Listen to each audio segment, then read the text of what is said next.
Buenos días, os damos la bienvenida a este encuentro virtual en el que abordaremos los síndromes mielodisplásticos. Hoy se trata de abordar a qué nos referimos cuando el personal de hematología habla sobre este síndrome, ¿no? ¿Qué es, qué implica o cómo se trata? Y todas estas dudas nos las responderá la hematóloga Ana Alfonso, que combina su faceta sanitaria con la investigación y docencia. Antes de nada, agradecer a Ana su colaboración e implicación en este proyecto Espacio Pacientes, ya que para Sotram es muy importante ofrecer información de la mano de profesionales cualificados, ¿no? Así que antes, bueno, pues cuando quieras, Ana, comenzamos. Bueno, voy a empezar compartiendo la pantalla, a ver supongo que se verá bien. Así que, bueno, yo ya han explicado, soy Ana Alfonso, me dedico sobre todo al síndrome mielodisplásico y antes de empezar me gustaría agradecer la oportunidad a Ivana y a Sotrame por estar aquí hoy grabando esto. Yo creo que es importantísimo que los pacientes conozcan su enfermedad y es la única manera, sobre todo en el mielodisplásico, desde luego, de entender por qué tomamos las decisiones que tomamos los médicos. Así que yo paso mucho tiempo intentando explicarles a los pacientes qué es lo que tienen y qué es lo que vamos a hacer. Y hoy voy a intentar hacerlo. Nunca lo había hecho con diapositivas, así que voy a intentar hacerlo así con unas diapositivas, ¿no? Y voy a empezar un poco voy a seguir un esquema, ¿no?, de introducción, diagnóstico, pronóstico y tratamiento. Y en la introducción, para entender qué es el mielodisplásico, tengo que empezar explicándoos qué es la hematopoiesis, ¿no?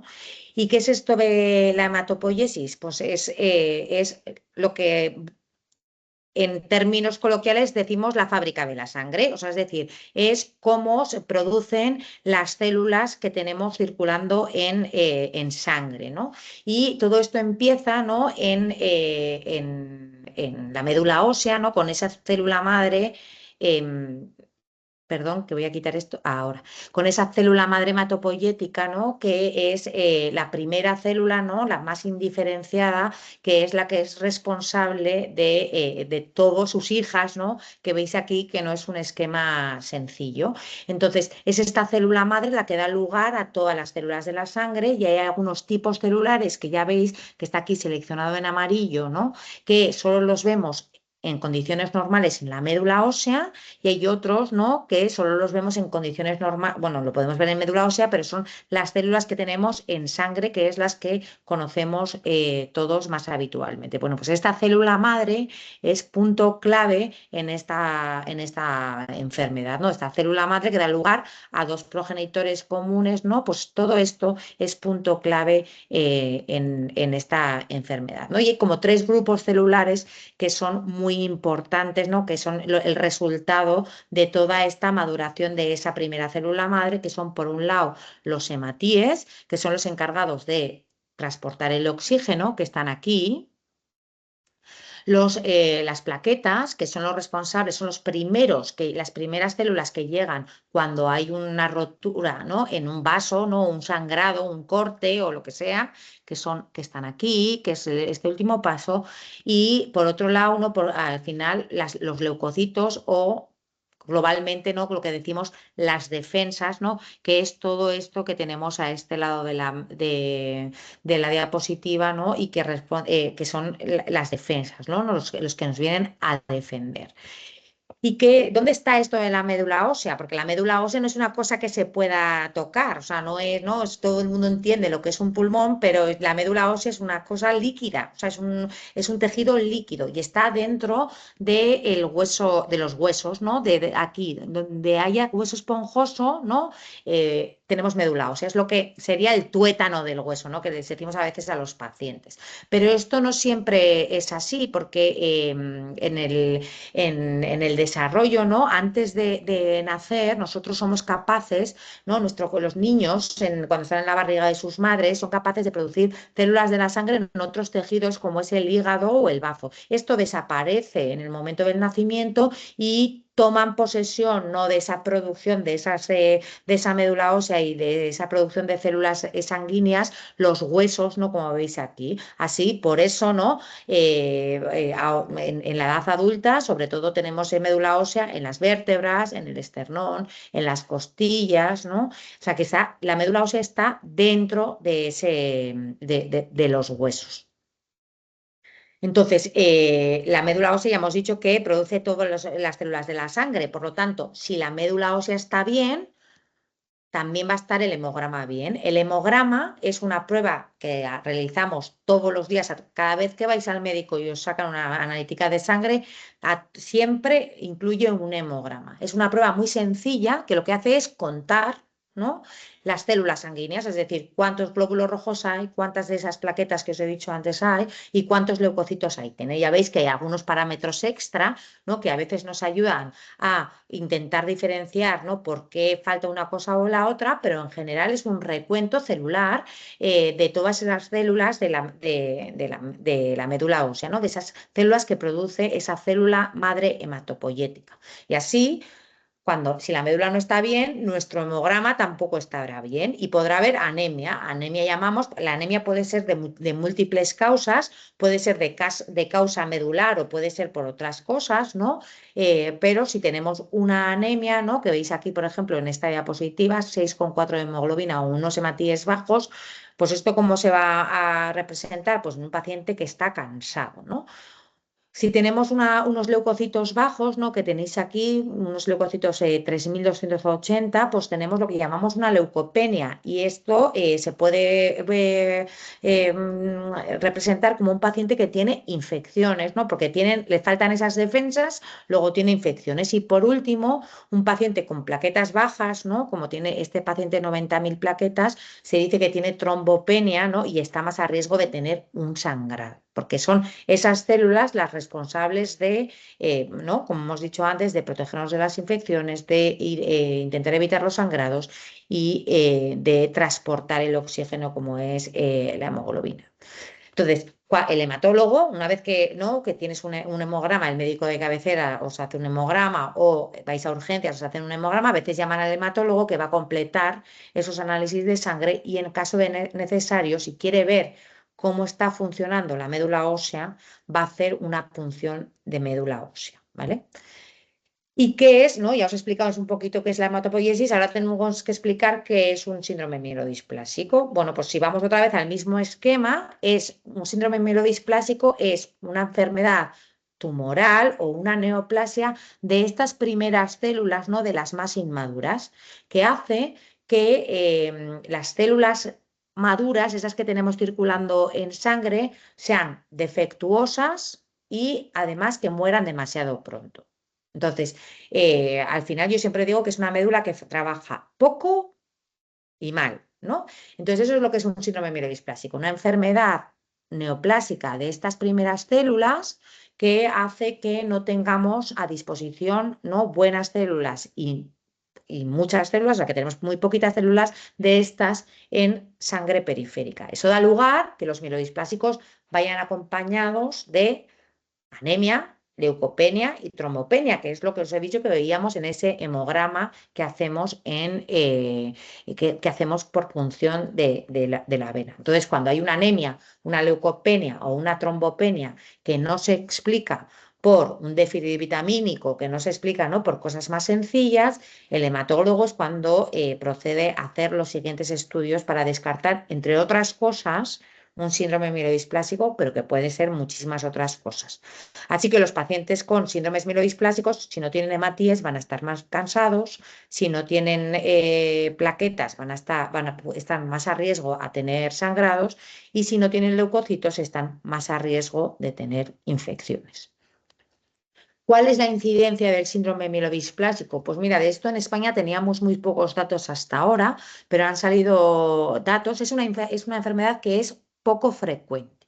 O sea, no es una enfermedad muy frecuente, pero bueno, no es desdeñable. Se espera que en 2025 se diagnostiquen 1.730 personas en España con síndrome mielodisplásico. Eso hace que la incidencia anual sea entre 3,29 casos por 100.000 habitantes año. Ya veis que no es una cosa que sea espectacularmente frecuente y los datos que han publicado este año parece que ha disminuido un poco, ¿no?, la incidencia anual entre 2009 y 2018. Aunque esto es una estimación porque realmente probablemente en 2009 no se estudiaban a todos los pacientes como estudiamos probablemente ahora. Lo que es importante saber, porque luego ya vais a ver que va a tener un peso muy grande en el momento del tratamiento, es que generalmente afectan a personas de edad avanzada, aproximadamente 75 años, ¿vale?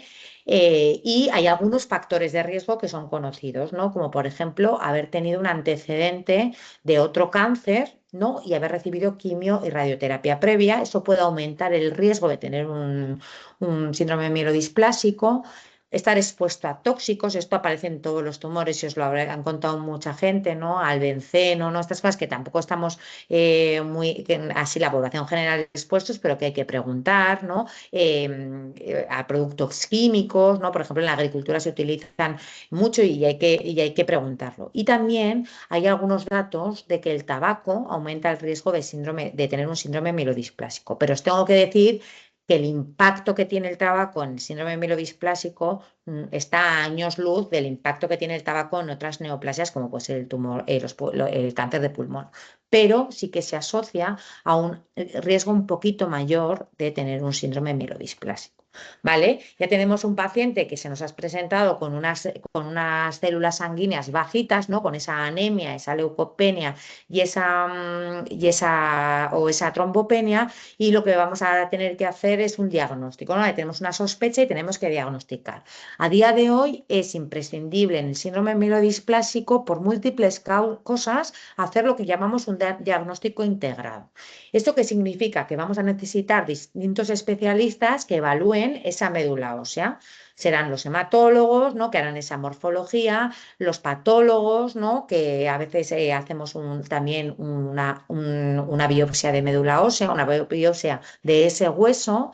Será también los citogenetistas ¿no?, y la gente de molecular, ¿no?, que evalúen esta médula ósea al completo, y serán todos ellos los que darán un diagnóstico muy detallado de qué tipo de mielodisplásico tenemos, ¿no? Entonces, en morfología, ¿qué es esto de la morfología? Esto es el campo de los hematólogos. Yo no soy citóloga, pero es el punto clave dentro del síndrome mielodisplásico.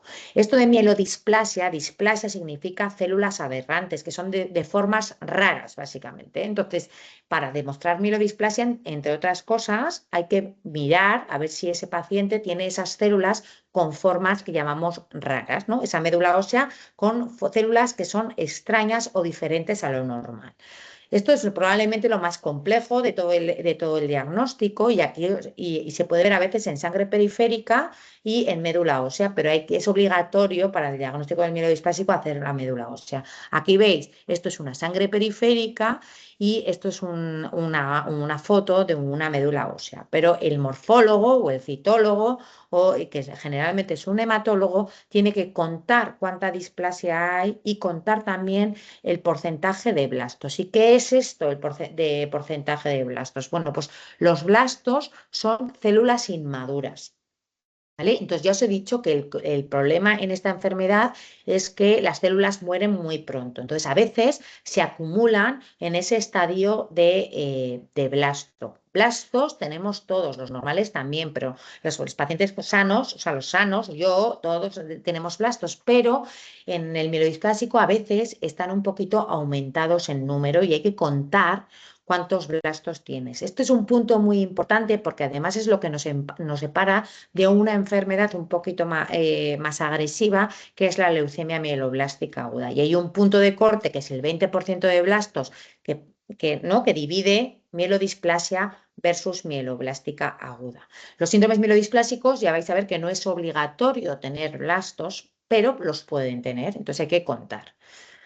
Por otro lado, tenemos la anatomía patológica. La anatomía patológica, los patólogos lo que hacen en España es, porque en otros países, ¿no?, también ven esa parte de la morfología, pero en España ven el trozo de hueso. Igual que cualquier otro tejido, hacen sus tinciones y caracterizan, lo mismo que hacemos la morfología, que es en el líquido, ellos hacen en el hueso, ¿no?, el porcentaje de blastos, la displasia, y además ven si hay o no fibrosis en la médula ósea, que también es un punto que puede tener un impacto en el pronóstico, y por eso a día de hoy no os voy a decir obligado, pero es muy habitual hacer una biopsia ósea al diagnóstico. Probablemente más allá del diagnóstico ya no tiene mucho impacto, pero muchos centros estamos haciendo al diagnóstico porque puede tener un punto en el pronóstico. Y lo que es clave, ¿no?, es toda la parte de genética en los mielodisplásicos. Y es clave porque nos ayuda mucho al diagnóstico, y además tiene un impacto brutal en el pronóstico. En los mielodisplásicos es obligado a hacer un cariotipo. Ahí os pongo una foto de qué es un cariotipo. ¿Qué es un cariotipo? Pues cada cosita que veis aquí es un cromosoma. Y a algunos pacientes les falta, ¿no?, en el síndrome mielodisplásico, por ejemplo, aquí pues nosotros tenemos 2 cromosomas, ¿no?, de cada número. Y por ejemplo aquí, ¿no?, hay 3 cromosomas 4, 3 cromosomas 5. Eso es una alteración. 3 cromosomas 18, ¿no? O sea, quiero decir que estudiar los cromosomas tiene un impacto brutal para el pronóstico de estos pacientes, y es obligatorio. Y lo que ha venido en los últimos años, que a veces nos cuesta más en tiempo, porque el cariotipo en una semana generalmente lo tienes de vuelta, es el tema molecular, que es estudiar las mutaciones. Desde hace unos años, no pocos, 2017, pero ahora hace un par de años salió un índice pronóstico que las incluye. Es vital hacer un estudio molecular de los pacientes con síndrome mielodisplásico, porque nos va a ayudar a separar los pacientes que tienen un riesgo mayor o los que tienen un riesgo menor, de lo que vamos a hablar a continuación. Entonces es muy importante hacer molecular al diagnóstico. A día de hoy en España se hacen en casi todos los centros, y si no, luego os hablaré un poco del Grupo Español de Mielodisplasia. Hay opciones de que lo haga el Grupo Español de Mielodisplasia, pero es imprescindible para estimar el pronóstico de los pacientes con síndromes mielodisplásicos. Y después de todo esto, ¿no?, de tener al morfólogo mirando el aspirado de médula ósea, ¿no?, cómo son esas células, si tienen displasia o no. Mirar el patólogo, ¿no?, mirando si tiene fibrosis, si tiene blastos, si no tiene blastos. El genetista, cómo están los cromosomas, si le falta algo, si no, y demás. Y la molecular, hay que hacer ese diagnóstico integrado, porque el diagnóstico del mielodisplásico requiere siempre tener unas células bajas en el hemograma, ¿no?, o anemia, o trombopenia, o neutropenia, y una de estos 3 pilares. Displasia, que eran esas formas aberrantes, un porcentaje de blastos entre 5 y 19, o una clonalidad por cariotipo típica del mielodisplásico. Entonces, con citopenias y una de estas, puedes tener más, pero con una de estas ya te valdría para hacer un diagnóstico de síndrome mielodisplásico. Por eso, los diagnósticos de síndrome mielodisplásico son difíciles y llevan tiempo, porque a veces el tener todas estas pruebas de vuelta puede llevar entre 15 días, 3 semanas, un mes. Entonces, a veces no es fácil tener un diagnóstico rápido, porque además es imprescindible tener todas las pruebas de vueltas para hacer un diagnóstico certero. Una vez de que tenemos el diagnóstico, lo siguiente que hacemos con eso es establecer el pronóstico. ¿Por qué? Porque eso ya vais a ver que determina el tratamiento que vamos a poner. Entonces es también lo mismo que el diagnóstico, es tan importante el diagnóstico como el pronóstico. Y ya vais a ver que las características pronósticas, que os las voy a enseñar ahora mismo, algunas de ellas, bueno, ya las tenemos porque las necesitamos a veces también para el diagnóstico. Entonces, ¿qué implica pronóstico, ¿no? ¿Qué tiene peso en el pronóstico de los pacientes? Pues el número y la intensidad de citopenias, ¿no? Citopenias es células bajas. Luego, el número y la profundidad de esa anemia, leucopenia o trombopenia. Es decir, si tú tienes anemia y leucopenia, es peor que tener anemia solo, ¿no? Entonces, número y profundidad. Eso es lo primero que tiene impacto en el pronóstico. Tiene impacto también el recuento de blastos, ¿no? Esas células inmaduras que os he dicho, ¿no? Que más de 20% se considera leucemia mieloblástica aguda, entre 5 y 19% entran a día de hoy en, clasificados como síndromes mielodisplásicos en la gran mayoría de ellos. Entonces, tener más blastos, ¿no? Te pareces más a una leucemia aguda, pues es un poquito peor. Pero hay mielodisplásicos, insisto, que no tienen blastos. Pero si tienes entre 5 y 19% de blastos, pues también es un punto malo en cuanto al pronóstico. Y lo que más peso probablemente tiene en el pronóstico es las alteraciones en los cromosomas. Esto se ha complicado mucho porque teníamos un primer índice que tenía 3 categorías, el segundo un poco más moderno, ¿no? Tiene 5 categorías de citogenética de estas alteraciones de los cromosomas, ¿no? Parece que vamos complicando esto, ¿no? Cada vez más. Pero hay algunas alteraciones que son de peor pronóstico y por eso es tan importante tener un cariotipo al diagnóstico, ¿no? Ver esos cromosomas como son, si son normales, si tienen alguno de extra, si le falta alguno, ese tipo de cosas. Y lo que hemos añadido en los últimos años son esas mutaciones, esas alteraciones moleculares que también a día de hoy forman parte del pronóstico. Y me vais a preguntar, pronóstico, pero pronóstico ¿de qué? ¿No? Bueno, pues esto hace una estimación del riesgo que tiene ese mielodisplásico de transformarse a una leucemia aguda, que ya hemos dicho que es una enfermedad un poquito más agresiva, más rápida, y el impacto que va a tener en la supervivencia de los pacientes. Entonces, con estas características, en función del índice pronóstico, hacemos unos subgrupos de pacientes, ¿no? Que los dividimos, digo en función, porque esto también cada vez hay más categorías, pero los dividimos en varios, ¿no? Riesgo, igual habéis oído, bajo, intermedio 1, intermedio 2 o moderado alto, porque cambia dependiendo del índice pronóstico. Pero lo que hacemos nosotros es dividirlos en dos. Salomónicamente, pacientes que son de bajo riesgo y pacientes que son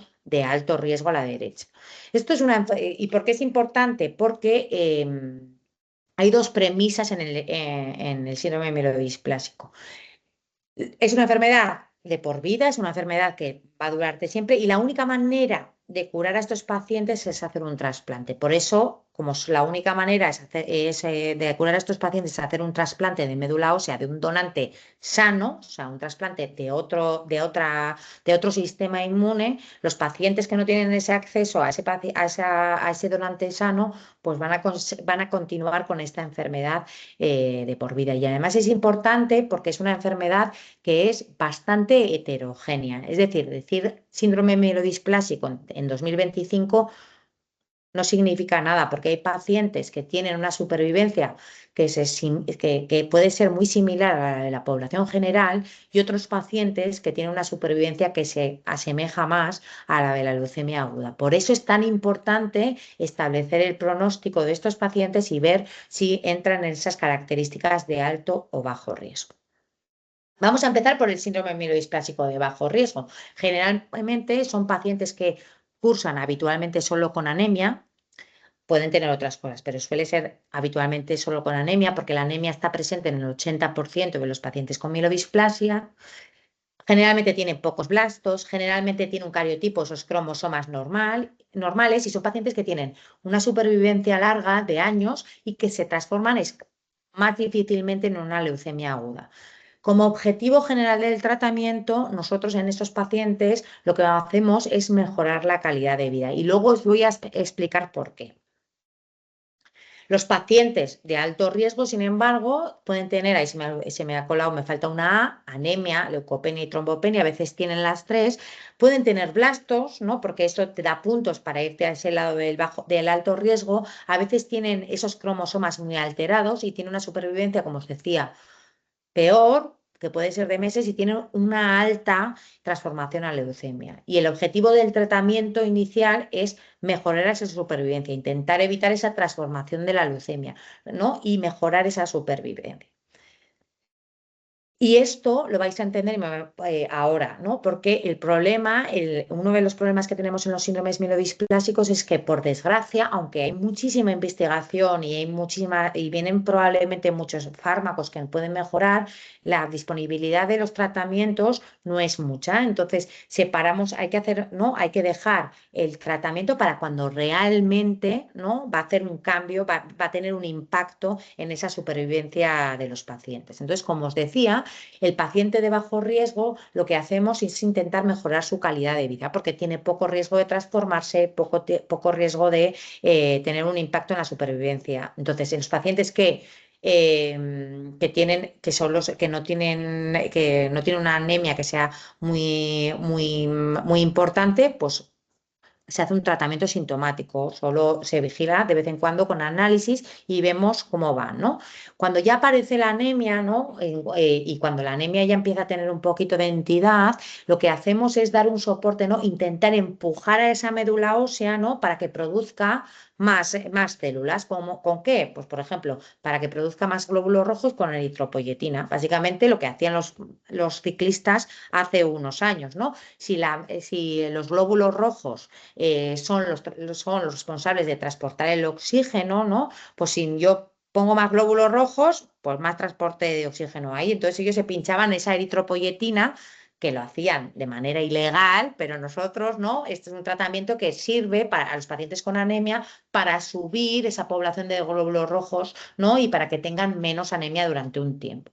Con la leucopenia nos pasa lo mismo, tenemos otra especie de eritropoyetina que se llama GCSF, que también estimula a la médula a producir leucocitos, y para la trombopenia existen los análogos de la trombopoyetina que se utilizan menos porque no están aprobados en el mielodisplásico y porque generalmente cuando hay trombopenias muy profundas suele haber alguna característica extra de alto riesgo y se suelen tratar como pacientes de alto riesgo.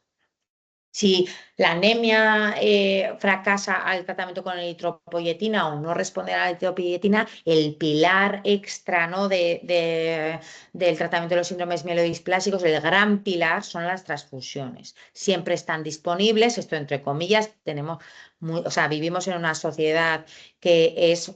O sea, que tiene una suerte tremenda porque tenemos muchísimos donantes de sangre, ¿no? Y que están dando vida todos los días a estos pacientes con mielodisplasia. Hay otros países que no están en la misma situación, así que desde aquí animo a todo el mundo a ser donante de sangre, pero a veces no mejoran la calidad de vida porque tú le estás poniendo, ¿no? Esos glóbulos rojos que le faltan al paciente. Pero es verdad que pueden tener otros efectos adversos, como puede ser la sobrecarga de hierro. O sea, cuando uno pone mucha sangre extra, al final hay muchos hematíes ahí que se han roto y hay un exceso de hierro, ¿no? Que se puede depositar y que hay que controlar un poquito en estos pacientes con síndrome mielodisplásico.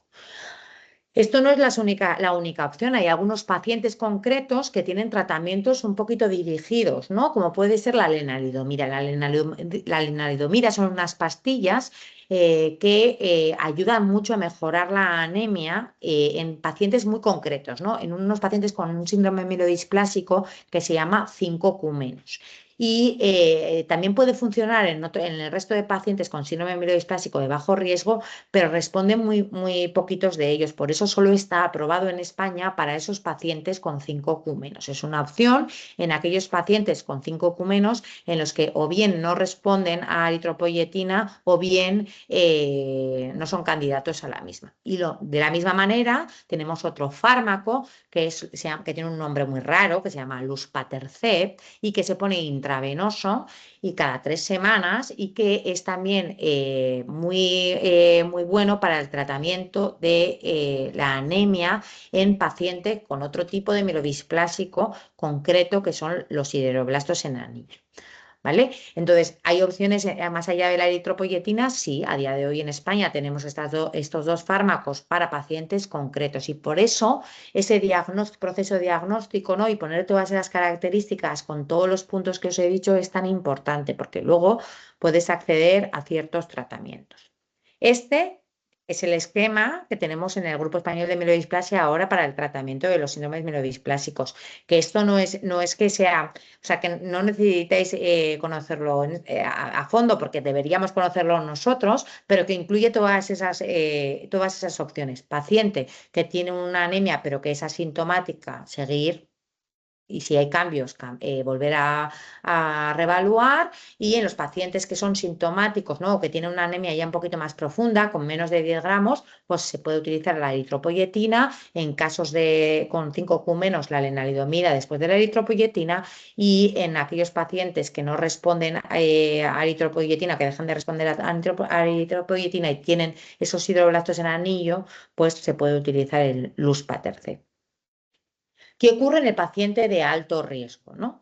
Pues en el paciente de alto riesgo es el paciente FETEN para el tratamiento curativo, el trasplante halogénico. ¿Y por qué?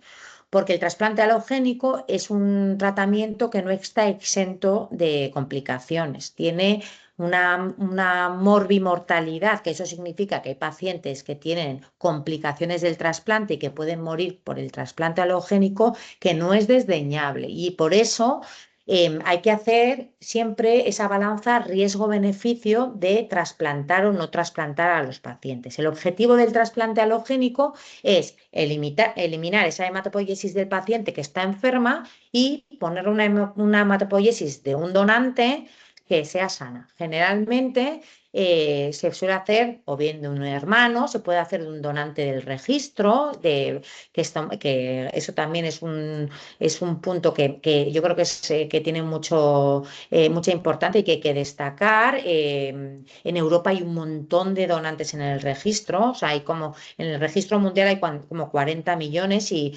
la población europea está muy representada. Eso hace que casi todo el mundo vaya a encontrar a un donante en el registro.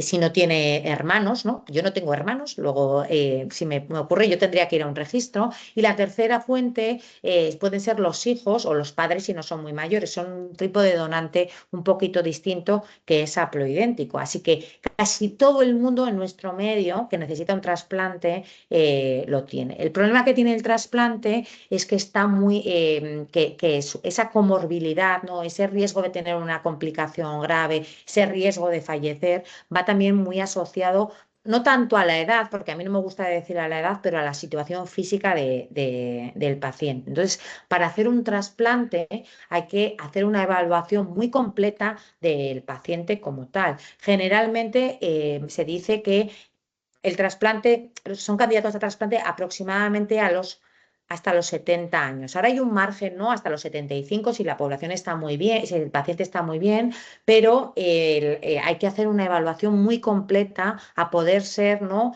Pues con un geriatra detrás, ¿no? Que te ayude a calcular bien el riesgo que tiene de llevar a ese paciente al trasplante. Y esto hace que esta opción curativa, ¿no? El trasplante halogénico tan deseado, ¿no? Objetivo del paciente de alto riesgo, como os he dicho, que la mayoría de pacientes, la mediana de edad al diagnóstico es 75 años, la mayoría de pacientes con síndrome de mielodisplásicos no son candidatos a trasplante, porque son una población mayor que ya tiene otras enfermedades, ¿no? Que le impide, o sea, que hace que el trasplante halogénico sea una opción muy arriesgada, ¿no? Y que no se haga porque el riesgo de fallecer del trasplante es mayor que el de fallecer por la enfermedad. Así que generalmente se hace trasplante halogénico, ¿no? Como pone esta diapositiva, hasta los 70 años, yo diría 70-75 en función del paciente como está. O sea, ahora ya no hay un punto de corte que sea la edad, pero es verdad que entre los 70 y 75 hay que hacer una buena evaluación. No tiene que tener enfermedades relevantes asociadas y a veces hay que rehacer un tratamiento antes de quimioterapia o azacitidina para intentar eliminar la enfermedad. Es mejor ir en respuesta, pero esto todavía es una incógnita porque ya vais a ver que los tratamientes que tenemos para esta enfermedad no, o sea, pues tienen algunos peros. Y esto hace, ¿no? La edad, que el paciente no tenga que tener comorbilidades y demás, que solo es real aproximadamente en un 15% de los mielodisplásicos. O sea, de todos los mielodisplásicos que diagnosticamos, al final, a trasplante, pues llegan entre un 15 o un 20%. Probablemente algo ahora sea un poquito mayor esta cifra, porque la gente llega a los 75 años, fenomenal, y han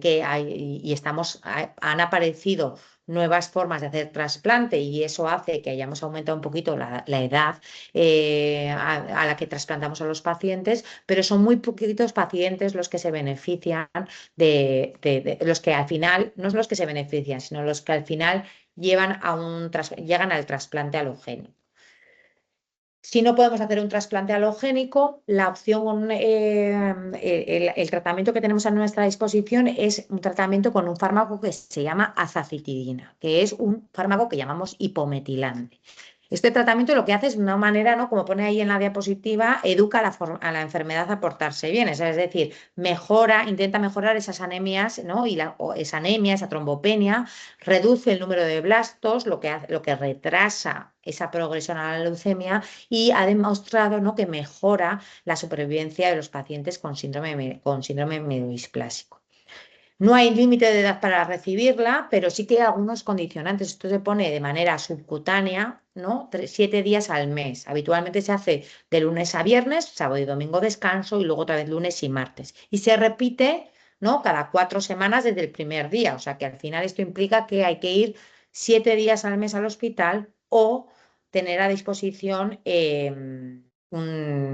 la administración domiciliaria, que en España ahora hay muchas comunidades donde se puede poner a domicilio, pero no es en todas y eso hay que saberlo bien. Por lo tanto, es importante, además es un tratamiento que inicialmente puede aumentar un poquito más los requerimientos de transfusiones, porque al final no es tan selectivo de la célula madre mala, entonces, ¿no? Al principio hay una competencia y mata lo bueno y lo malo, y luego debería ganar la partida, la parte buena, ¿no?, y recuperar la anemia, por lo que es importante que tenga apoyo familiar, que esté en unas condiciones buenas para ir al hospital y que tenga un buen acceso al hospital para el tratamiento y las complicaciones.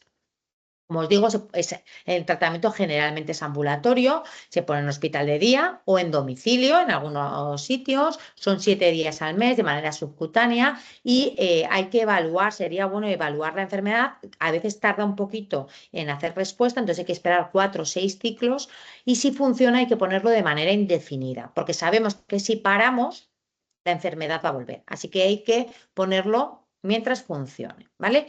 Y tiene algunos efectos adversos como os he dicho, ¿no? Al principio a veces se requiere más transfusiones porque destruye la médula ósea de manera temporal y puede producir alguna inflamación y algunas molestias en la zona de punción subcutánea. Los retos, pues hay que mejorar la respuesta porque este es el problema, ¿no? El problema de la azacitidina es que solo responden aproximadamente la mitad de pacientes. Luego, esto es muy mejorable, ¿vale? Que además hay que mejorar la duración de la respuesta, porque sabemos que todos los pacientes va a haber un momento que van a dejar de responder. Y además hay que intentar buscar opciones más allá de la azacitidina, porque cuando uno se hace refractario a la azacitidina, ya la supervivencia empieza a tambalear. Y es por eso que se deja la azacitidina solo para el paciente de alto riesgo, para intentar utilizarlo realmente cuando el paciente se vaya a beneficiar, ¿no?, o esté a riesgo de esa transformación, ¿no? Entonces se intenta sacar más partido a este tratamiento.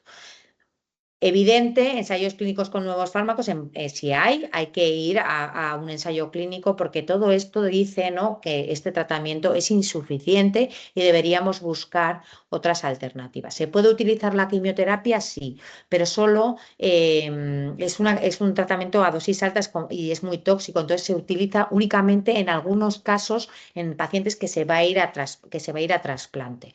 No es una opción definitiva, si la dejas vuelve a aparecer la enfermedad, por lo tanto a veces se utiliza para reducir esa enfermedad antes del trasplante, pero tampoco en todos los casos como os he dicho.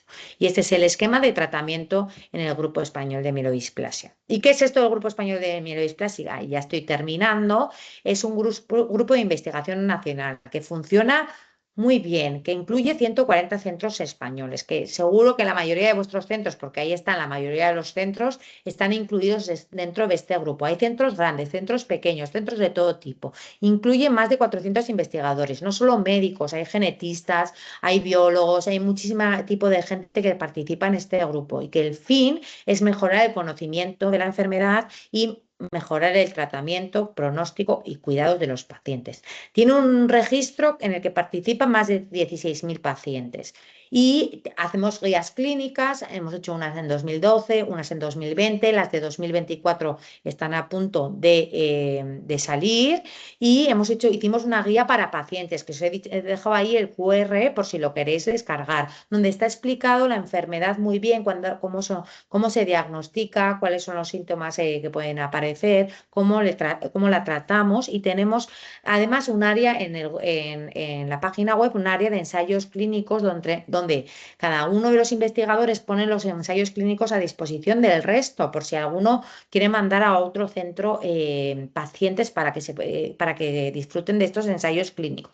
Y tenemos también un área de pacientes que está coordinada por la doctora Hernández de Granada y que hace una reunión anual de pacientes que es muy interesante, en la que aprendemos todos, porque esto es una enfermedad que ya veis que es compleja para vosotros, también para nosotros, y nosotros necesitamos saber qué es lo que queréis vosotros los pacientes. Ahí os dejo la página web del grupo y con esto ya termino con las conclusiones. Primero, no estáis solos, es poco frecuente, pero existen muchos médicos con gran experiencia y hay tratamientos y asociaciones de pacientes que os pueden acompañar. El diagnóstico ha mejorado mucho en los últimos años y ahora con las técnicas, ¿no?, de genética avanzada somos capaces de predecir muy bien lo que va a ocurrir y hacer unos tratamientos muchísimo más personalizados. Hay tratamientos que son eficaces, que mejoran los síntomas, la calidad de vida y la supervivencia. La investigación está avanzando mucho gracias a algunos ensayos clínicos, a grupos de trabajo. Cada vez tenemos terapias más eficaces y menos agresivas. El seguimiento y el cuidado constante son clave, o sea, hay que estar muy controlado, mantener una conversación fluida con un hematólogo, hay que hablar de lo que quieres, de lo que no quieres, de lo que necesitas, de lo que te pasa con el hematólogo. Y yo siempre te acabo diciendo que la actitud importa, siempre importa. Es normal tener miedo o dudas, pero preguntar en la consulta, porque muchas veces el miedo viene por el desconocimiento. Nadie os va a poder dar una hoja de ruta en una enfermedad hematológica, nadie va a poder poneros fechas a lo que va a ocurrir, pero sí que os puede dar un poco una visión de qué puede ocurrir y cómo va a ocurrir. Y yo creo que es muy importante preguntar y mantener desde luego una actitud positiva, porque hay muchas razones, esto está cambiando mucho y hay muchas razones para tener esperanza en los síndromes mielodisplásicos. Y con esto ya termino. Muchas gracias.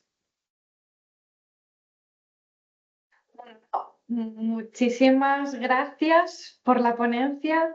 Gracias por ayudarnos a entender qué es esto de los síndromes mielodisplásicos y también creo que es de agradecer, ¿no?, el poder hacerlo de una manera tan accesible a la población general, pues sobre todo a los que no tenemos conocimientos sobre esta enfermedad, ¿no? Así que, bueno, desde Asotrame queremos agradecerte muchísimo No, gracias a vosotros. esta ponencia. Así que nada, un abrazo a todos los que nos estáis viendo y os esperamos en futuros encuentros.